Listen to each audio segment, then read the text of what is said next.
Ok, donc aujourd'hui nous allons parler japonais, une fois de plus. La dernière fois je vous avais présenté l'expression du Narita Rikon qui voulait dire le divorce de Narita. Mais aujourd'hui j'aimerais vous présenter une expression, ou plutôt deux expressions, mais une principalement sur laquelle nous allons nous attarder, et la seconde qui ressemble un peu, mais qui ne veut pas dire la même chose, tout en voulant dire la même chose selon le contexte dans lequel il est exécuté. Il s'agit des expressions Tujigiri et Tameshigiri. Alors le concept du Tujigiri, c'est une expression qui est souvent traduite par le meurtre au carrefour, et pour pouvoir mieux la comprendre, il faut remonter à l'époque Edo. Alors l'époque Edo, c'est généralement une sorte de période de paix au Japon qui a duré entre 1600 et 1800 à peu près. Il faut savoir qu'avant cette période, le mot Tujigiri c'était souvent utilisé lorsqu'il y avait des bushi qui se livraient à un duel et qui utilisaient donc le code du Bushido. C'est ce fameux code d'honneur du guerrier. Mais vu que l'époque Edo était une période de paix, donc tout ce qui a trait au Bushido a été largement ignoré. Et ce qui s'est fait, c'est quoi? C'est que le mot Toshigiri, c'est devenu quelque chose de tristement célèbre parce que ça consistait à ce qu'il y ait un guerrier qui découvre une nouvelle capacité, mais généralement c'est une nouvelle arme. Par exemple, on va considérer ceci comme une arme.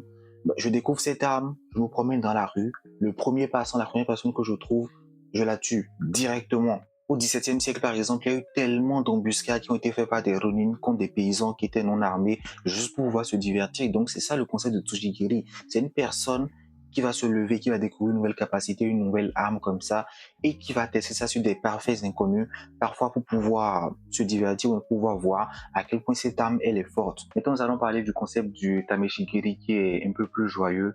Oui, un peu plus joyeux, ça dépend de sur qui c'est fait. Mais en gros, c'est toujours un test de l'âme comme le Tujigiri, mais qui se fait dans un contexte beaucoup plus officiel. Donc, une mise en situation. Vous avez un seigneur qui va commander des armes pour ses guerriers et le forgeron, dès qu'il va produire ses armes, il viendra lors d'une cérémonie qui est un peu officielle. Et des fois même il vient en tenue cérémonielle pour être prêt à ce seppuku si jamais l'arme n'est pas vraiment à la hauteur des attentes.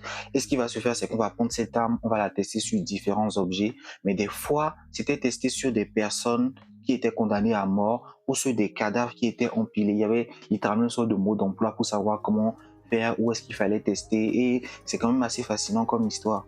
Donc voilà, ce sont des expressions que je trouve à titre personnel assez fascinantes, et si vous êtes fan d'animaux, de jeux vidéo, vous avez forcément l'exemple de Tsushigiri qui vous viennent en tête. Mais ce qui est assez intéressant qu'on analyse d'après moi, c'est de remarquer qu'on a tous été Tsushigiri au moins une fois dans un jeu vidéo.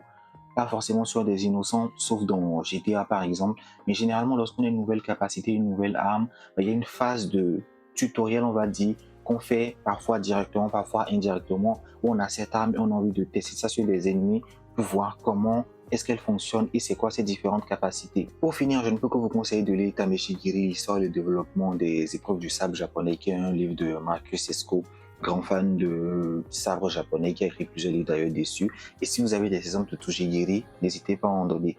Je vous remercie.